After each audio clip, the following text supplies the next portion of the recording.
Falando um pouquinho sobre sacerdócio domiciliar, doméstico, eu creio que Deus sim está trabalhando nesses dias nos quais nós estamos muito mais reclusos, alguns, né, com um certo distanciamento social,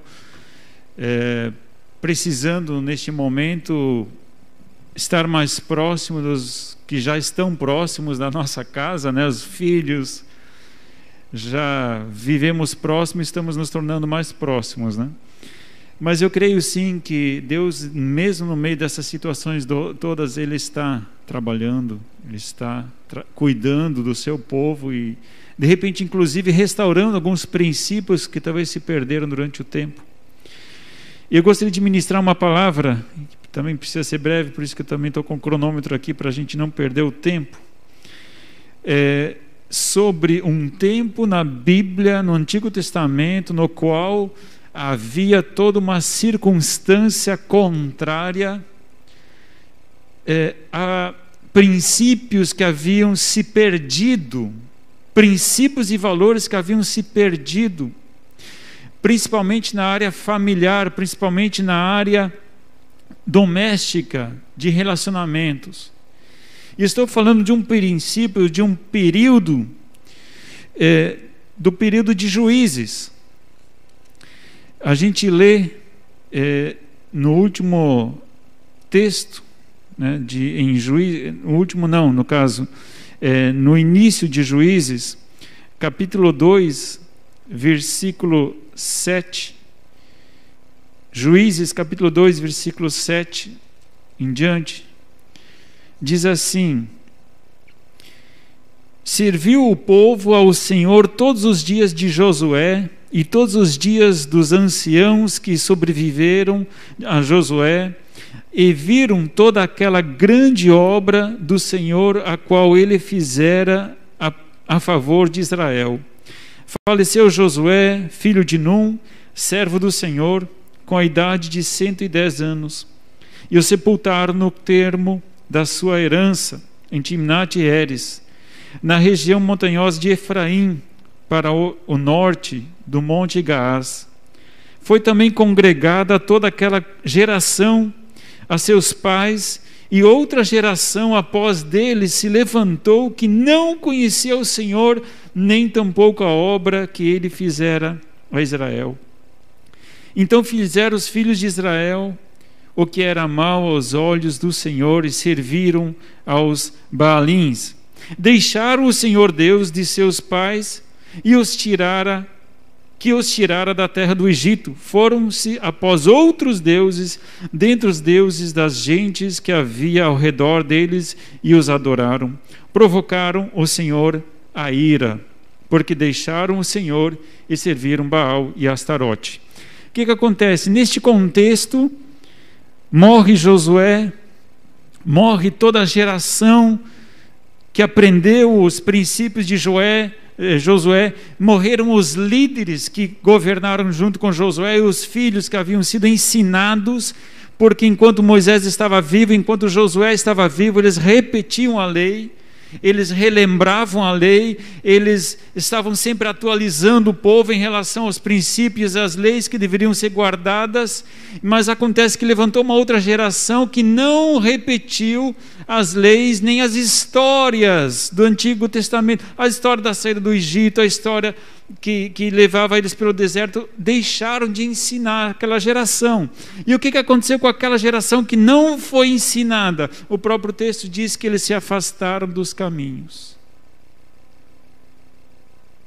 Se afastaram dos caminhos. Por não terem mais ouvido o Deus que age, o Deus presente. Então ficou um Deus ausente, e as pessoas se distanciaram disso. Chegou um ponto, gente, o livro de Juízes chega a um ponto onde os princípios e valores da sociedade decaíram tanto, mas tanto, de que os próprios homens de Deus, os levitas, que deveriam ser as pessoas mais próximas da lei, as pessoas mais próximas de seguir os princípios e valores da lei, os próprios levitas estavam totalmente distanciados daquilo que Deus queria. Veja só Juízes, capítulo 17, santuário de Mica. Você vai ler aí uma história onde um levita se torna sacerdote de um deus pagão, por dinheiro. Então esse rapaz Mica, ele tinha ali alguns deuses e precisava de um sacerdote para aqueles deuses, e tinha um levita passando ali. Mas você não é levita? Eu sou levita, tá. Então seja sacerdote aqui dos meus deuses. Serviu a outros deuses. Aí você vai ver, isso aqui no final do livro de Juízes, existe uma sucessão de fatos que a gente pode ver até que ponto que chegou a sociedade. Outro levita, tribo de Levi, capítulo 19, ele era de Efraim.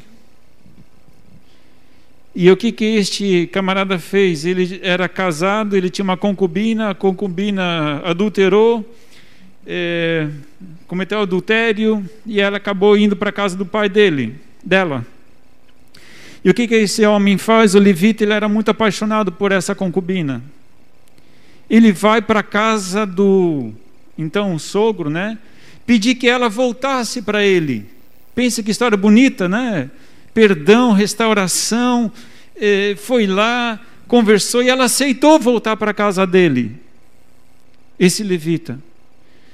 E ele se demorou na casa do sogro. O sogro falou: não, mas fica mais um pouco, ok. Ele foi ficando, mas chegou uma hora, eu vou para casa agora. E no caminho, indo para casa, ele pernoitou numa tribo de Israel, e eles simplesmente abusaram dessa concubina ao ponto dela morrer. Não suportou a violência. E esse levita então esquarteja essa concubina dele em 12 partes e manda para as 12 tribos uma parte da concubina dele. Situação pesada, né, gente? Situação pesada. Não bastasse isso, estou falando aqui da tribo de Levi, que eram os guardiões da lei, né? Misericórdia. E aí não bastasse isso, em 1 Samuel a gente vê os filhos de Eli. Os filhos de Eli, 1 Samuel capítulo 2, versículos 12 a 36. Eu não vou ler todo esse pedaço, esse texto, porque a gente não tem tempo para isso. Mas se você quiser conferir 1 Samuel capítulo 2, versículos 12 a 36, fala de até que ponto o sacerdote e o sumo sacerdote, que ali no texto diz que até o próprio sumo sacerdote, que era ali Eli, ele se aproveitava da incoerência dos filhos, e havia ali uma desestruturação total do sacerdócio. As pessoas que mais próximas deveriam estar da lei estavam totalmente desviadas da lei. Princípios, valores familiares deixados de lado. Havia aqui todo tipo de desobediência. E no meio de uma situação que você diria não existe mais solução, para uma sociedade onde os principais líderes estavam totalmente desviados da verdade, as pessoas talvez poderiam até olhar ainda para essa situação, e Israel inteira estava reclamando por causa disso, e o próprio sacerdote Eli chama os filhos dele e diz assim: meninos, não é bom que eu ouça a vosso respeito. Significa que estava todo mundo comentando como é que estava a situação. E no meio dessa trajetória toda, no meio dessa tragédia toda, o povo de repente até podia estar olhando, dizendo: gente, não sei se tem esperança num negócio desses. No meio de circunstâncias dessas, eu gostaria de destacar um homem. Talvez você já deve ter ouvido muito falar sobre ele, ou talvez não. Um homem simples da sociedade, um homem comum da sociedade, um homem que não tinha nenhum cargo no meio religioso, não vinha de uma tribo levítica, nem talvez de uma tribo muito famosa. Um homem simples. O nome dele era Eucana. Nós lemos algo sobre ele em 1 Samuel capítulo 1, versículos 1 a 5. Houve um homem de Ramá, Taim, Zofim, da região montanhosa de Efraim. Interessante esse nome Efraim, eu já falei algumas vezes hoje à noite. O próprio Josué era de Efraim, certo? A gente já viu isso, que o próprio Josué era de Efraim. O levita, que tinha esquartejado, né, a concubina dele, também era de Efraim. Enfim, talvez até de uma tribo desacreditada, né? Porque já tinha uma grande sucessão, né? Porque Josué, um grande homem de Deus, era de Efraim e depois decaiu.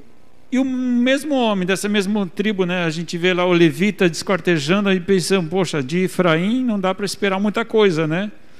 De repente um homem, Eucana, de Efraim, cujo nome era Eucana, filho de Jorão, filho de Eliú, filho de Tou, filho de Zuf, efraimita. Tinha ele duas mulheres, o nome de uma era Ana e de outra era Penina.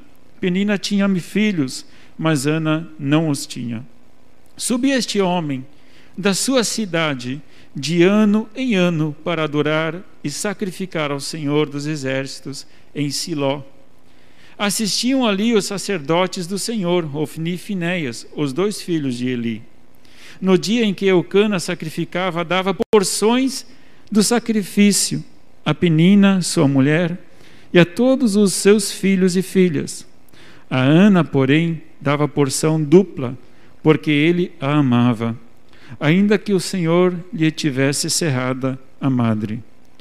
Um homem simples, comum, mas que todos os anos religiosamente subia a Ramá trazer os sacrifícios pela sua família e dava porção para cada esposa, para cada filho. Um homem que era sacerdote do lar. Enquanto que toda a sociedade estava corrompida, todas as regras, as leis sociais estavam desacreditadas, o próprio sacerdócio estava desacreditado, este homem trazia de ano em ano, fazendo a sua função. Eu creio que Deus está restaurando algo nas famílias. Algo que de repente durante os tempos, os anos e o distanciamento do evangelho da família, o núcleo do ensino da palavra de Deus é o seio da família. É ali que nós vamos falar de um Deus pessoal, de um Deus particular. É legal a gente ouvir pregações, é legal a gente ouvir mensagens, é muito bom isso, e não existe nada de errado nisso. Só que até que ponto este Deus que é pregado nas igrejas é um Deus pessoal seu? O que Deus fez na sua vida? O que Deus está fazendo na sua vida? Você compartilha isso com a sua família? O quanto você tem orado junto com a sua família, intercedendo por um motivo, colocando, gente, estamos passando por essa situação familiar, vamos orar por isso. Ou quais são os testemunhos que você tem contado para os teus filhos que Deus fez na sua vida? Porque é interessante a gente ouvir um Deus do qual o pregador está falando, mas é muito mais impactante para os filhos ouvirem o Deus dos pais dele, as experiências dos próprios pais com Deus. Quando o pai diz, olha, eu estava nessa situação, tinha tantos anos e eu estava numa situação difícil, eu pude orar a Deus, eu clamei a Deus e Deus me respondeu dessa forma. Para um filho, ouvir um testemunho de um pai é muito mais impactante do que ouvir o testemunho de um pregador que está falando lá na frente. A fé sendo gerada de geração em geração, a fé sendo passada, o meu Deus sendo passado de geração em geração. Eu creio que Deus quer justamente isso, que nós trabalhemos a nossa fé e nos aproximarmos e compartilharmos a nossa fé, em primeiro lugar, com os nossos. Eucana, um homem simples da sociedade, que obedecia a um sacerdócio ao qual ele tinha sido chamado. Ele era o sacerdote da casa dele, ele era o pastor da casa dele. E ele levava a família para sempre estarem em comunhão, trazendo sacrifícios, levando eles à adoração.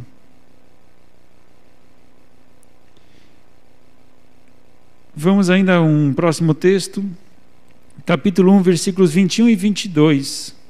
Capítulos 21 e 22. Quando aquele homem, Eucana, com toda a sua casa, subiu para oferecer ao Senhor o sacrifício anual e para cumprir o seu voto, Ana não subiu. Disse a seu marido: depois que o menino for desmamado, então o levarei para que apareça perante o Senhor, e lá fique para sempre. Eucana, seu marido, lhe disse: faz o que bem te parecer, fica até que o desmames, tão somente confirme o Senhor a sua palavra. Assim ficou a mulher e amamentou o seu filho até que o desmamou. Aqui eu não vou entrar em detalhes da história, tem toda a história de Ana. Hoje eu estou destacando o papel de Eucana, mas tem aquele clamor de Ana, que ela clamou diante de Deus buscando um filho, porque ela não podia ter filhos, ela era humilhada, tinha toda uma situação familiar complicadíssima, e este homem, mesmo numa situação familiar muito complicada, ele buscava anualmente a Deus. Crise familiar, e ele era um homem que continuamente buscava a Deus, e o clamor de Ana foi ouvido, ela recebeu uma criança, nasceu Samuel, e o que acontece? Este homem continua buscando a Deus, porque até ele recebeu uma grande bênção, que era o quê? Um filho da mulher que ele amava, Ana. Recebeu a bênção, continuou indo buscar a Deus. Muitas pessoas recebem o que buscam e nessa hora foge o propósito de buscar a Deus e não vão mais, né? E ele continuou, e aí ele ia para, todo ano ele ia para trazer sacrifícios, e Ana disse: olha, este ano não vou ir, porque eu quero cuidar do menino. E ele disse: ok, tudo bem, mas só cumpra os teus votos. A preocupação dele, porque Ana tinha feito uma aliança com Deus, dizendo: olha, eu vou entregar este menino, se eu ficar grávida desse menino, eu consagro ele aos trabalhos no tabernáculo. E Ana fica preocupado, e Eucana fica preocupado, diz: ok, tudo bem, não precisa, né, se deslocar juntamente conosco, mas cumpra seus votos e está tudo certo. Capítulo 2, versículo 11. Então chegou um momento, só para contextualizar, né? Chegou um momento que o filho cresceu. Versículo 24, capítulo 1, versículo 24 diz assim: havendo-o desmamado, tomou consigo com um novilho de 3 anos, um efa de farinha e um odre de vinho, e o levou à casa do Senhor em Siló. Era um menino ainda muito criança. Então eles foram lá, trouxeram sacrifício pela criança. E aí no capítulo 2, versículo 11, diz assim: então Eucana foi-se a Ramá, a sua casa, mas o menino ficou servindo ao Senhor perante o sacerdote Eli. Eu sempre achava que Ana tinha ido levar o menino para o sacerdote, porque aqui, quando a gente lê o texto de capítulo 1, versículo 24 em diante, a gente vê que a mãe, Ana, pega o menino as coisas do sacrifício e tudo mais, e leva o menino para o templo, consagrando ele. Era filho primogênito, então todo filho primogênito precisava fazer-se um sacrifício para resgatar. Tinha toda uma questão lá de resgate que eles faziam em relação ao filho mais velho, filho primogênito. E eu sempre achava que ela tinha ido sozinha, porque o texto só diz em Ana, né? E quando ela terminou o sacrifício e tudo mais, eles iam voltar para casa. Quem estava lá? Eucana. Então Eucana foi-se a Ramá, a sua casa, mas o menino ficou servindo ao Senhor perante o sacerdote Eli. Significa que Eucana é um homem presente nos eventos da família, nos sofrimentos também. Quando Ana estava sofrendo, era um homem presente, era um homem que ouvia. Não era um homem muito apressado em julgar, mas sim um homem que ouvia os sofrimentos da família, e alguém que estava inteirado dessa situação toda, não estava omisso, não estava ausente. E quando então o menino foi apresentado no templo, lá estava ele também consagrando o menino. Capítulo 2, versículos 19 a 20. Diz assim: sua mãe lhe fazia uma túnica pequena e de ano em ano lhe a trazia, quando com o seu marido subia para oferecer sacrifício anual. Ali abençoava a Eucana e a sua mulher e dizia: o Senhor te dê descendência desta mulher, em lugar do filho que pediu e entregou ao Senhor, e voltavam para o seu lugar. E o Senhor abençoou a Ana. Ela concebeu e deu à luz 3 filhos e 2 filhas. E o menino Samuel crescia diante do Senhor. Então este Eucana continuava anualmente indo a Ramá trazer os sacrifícios. E Ana agora o acompanhava. E todos os anos eles traziam, e todos os anos Ana preparava uma roupa especial para Samuel, coisa de mãe, né? Aí quando ia lá, trazia uma roupinha, com certeza trazia aquele queijo, né? Aquele pão, aquela coisa especial de mãe, sempre tinha um mimo, né, para Samuel, porque Samuel já estava na casa do Senhor. E quando nós olhamos Samuel, e agora a descendência, e o que Samuel faz, essa transição que Samuel faz. Eu não li, mas o contexto em Juízes é que Israel não tinha rei, e o povo se desviava. E Samuel, ele é o primeiro que unge o primeiro e o segundo rei de Israel. Samuel é o cara que unge o rei Davi, que é referência de rei para Israel até hoje ainda. Inclusive, Jesus, né, que é da descendência de Davi, quem ungiu a Davi foi Samuel. Um grande homem de Deus, ele na verdade, não sendo de uma linhagem, talvez um efraimita, né, como a gente viu, o pai dele era de Efraim, um homem comum, mas um homem comum, que dependia de Deus. E a descendência deste homem, vocês estão vendo que enquanto na sociedade haviam se perdido os valores, não estavam se repetindo os valores, estavam se perdendo essa continuação da fé, tinha um homem que não tinha desistido.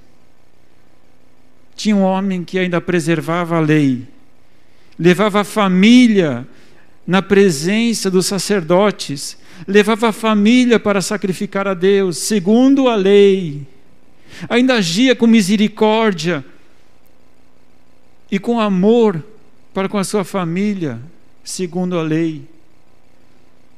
Era um homem temente a Deus. O que nós precisamos é resgatar isso, amados. Não precisamos de grandes pregações, precisamos sim de homens simples que decidam seguir a lei. Os valores da palavra, os valores daquilo que a palavra nos ensina.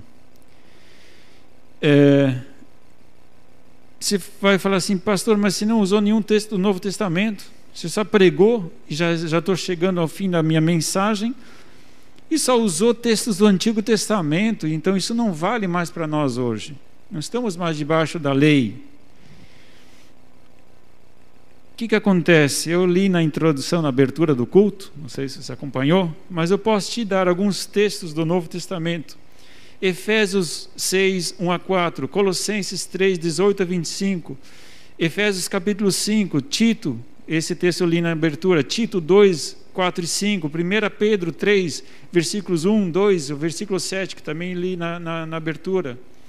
Paulo orienta os homens, Paulo orienta as mulheres, Paulo orienta os filhos, Paulo orienta, não é só Paulo, Pedro, a gente leu o texto de Pedro, capítulo 3, versículos 1 e 2, versículo 7, que é o homem tratar a mulher. Como é que se trata a mulher? Eucana, eu vejo assim, parece que Eucana leu 1 Pedro, capítulo 3, versículo 7, antes de Pedro ter escrito esse texto.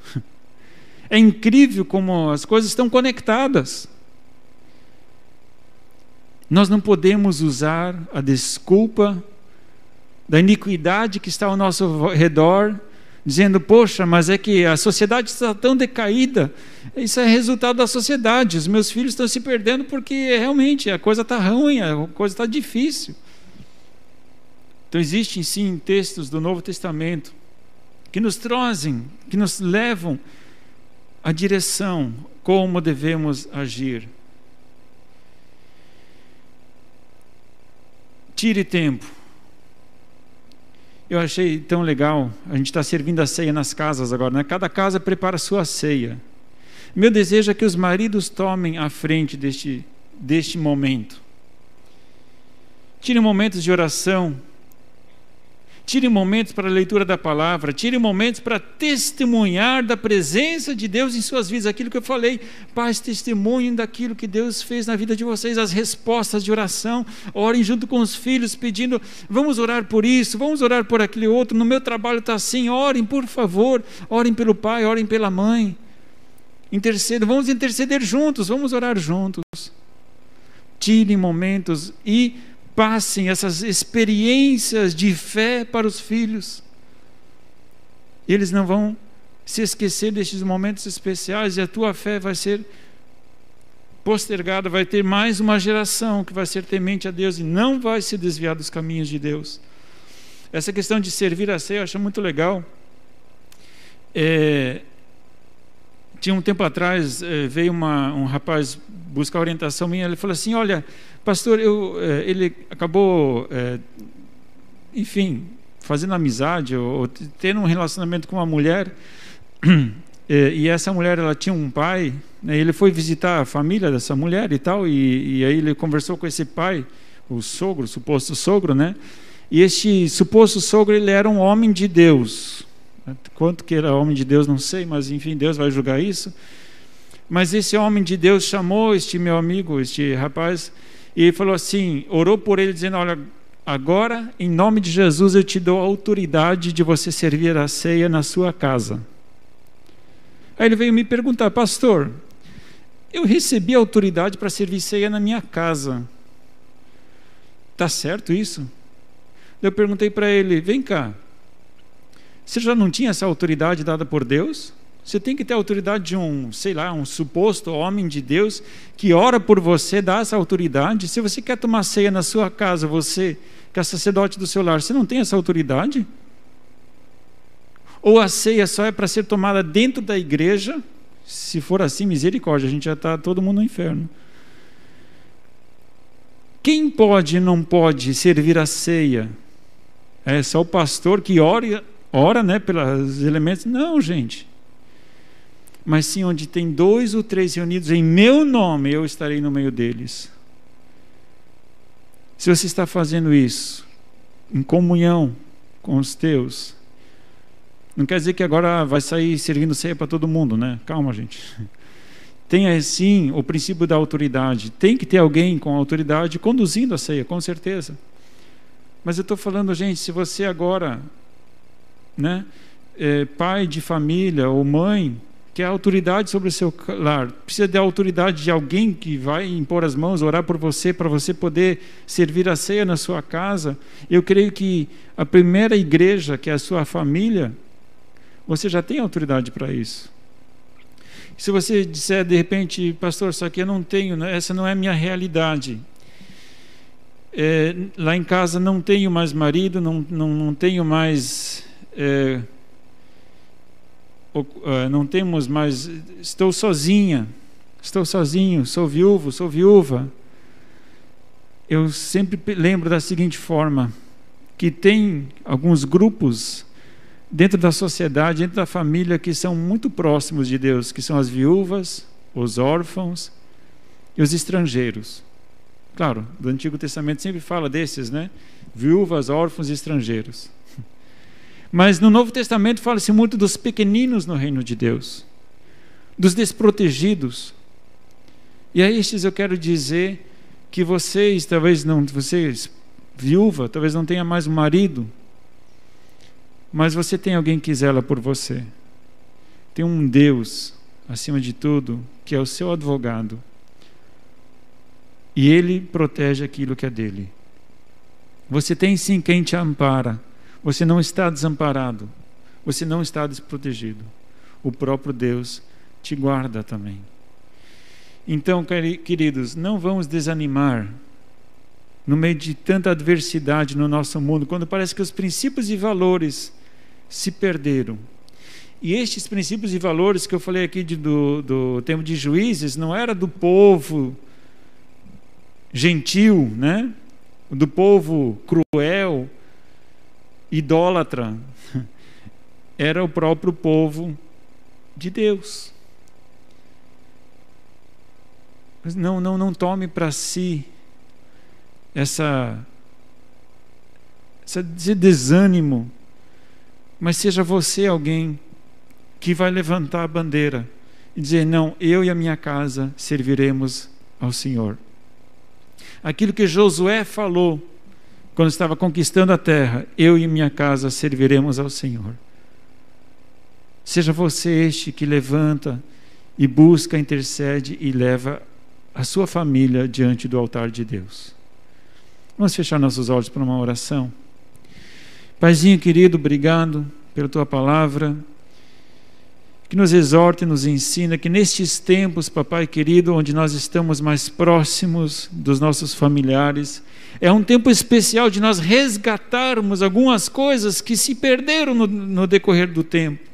Quando nós profissionalizamos o ensino da palavra, quando achamos que tem que ter alguém informado para ensinar os teus valores, sendo que o Senhor somente sempre quis que os filhos aprendessem com a fé dos pais. É um momento especial onde os pais podem compartilhar a sua fé com a sua família. E se não podem, este é o momento de fazer um concerto com Deus. E mesmo este concerto com Deus pode ser ainda um testemunho maior ainda para os filhos, dizendo: filho meu, não faça o que papai fez, não se afaste dos caminhos, vamos clamar a Deus, vamos colocar a nossa família agora no lugar de onde ela não deveria ter saído, aos pés do Senhor. Pai, em nome de Jesus, que este seja um tempo maravilhoso de milagres nas nossas casas, que seja um tempo maravilhoso de respostas de oração para a oração feita em família. Que o teu nome seja glorificado, engrandecido na casa de cada um de nós, em nome de Jesus.